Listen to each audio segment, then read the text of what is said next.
देखील पाहिलंय, त्यामुळे येणाऱ्या कालावधीमध्ये काय होईल पाहायचंय. 9 चेंडू 22. आणखीन एक आक्रमण, हवाई हल्ला या ठिकाणी केला जातो आणि बॉलला पाठवलं सीमा रेषा पार.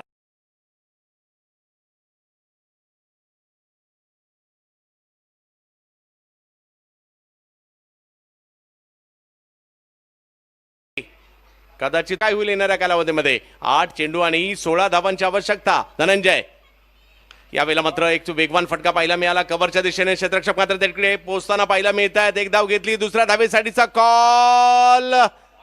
हो हो हो हो,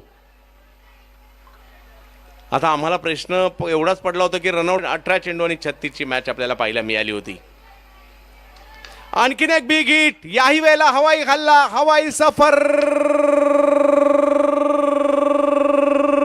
सिक्सर.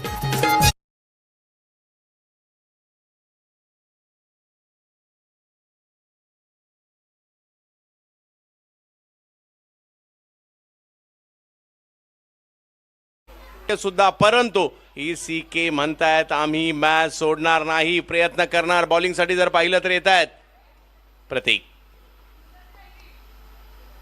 पहिलाच बॉल एका वेगळ्या पद्धतीने खेळण्याचा प्रयत्न अगदी खोलवर होता. एक धाव तिकडे घेतली गेली, दुसरीचा प्रयत्न केला जातोय. चेंडूची फेकी, 2 धावा कंप्लीट होत आहेत. के वॉरियर्स त्यांच्या विरोधात जर पाहिलं तर MS तारापूर. काय मॅच रंगतदार पाहायला मिळते. दुसऱ्या डावामध्ये ही रंगत पाहायला मिळते. प्रतीक मुंजय, अजूनही मॅच संपली नाहीये. 4 चेंडू 6 धावांची आवश्यकता.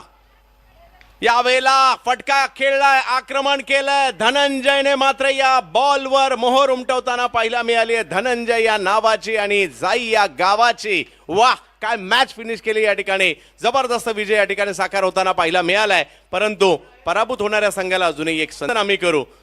MS11 तारापूर संघाचं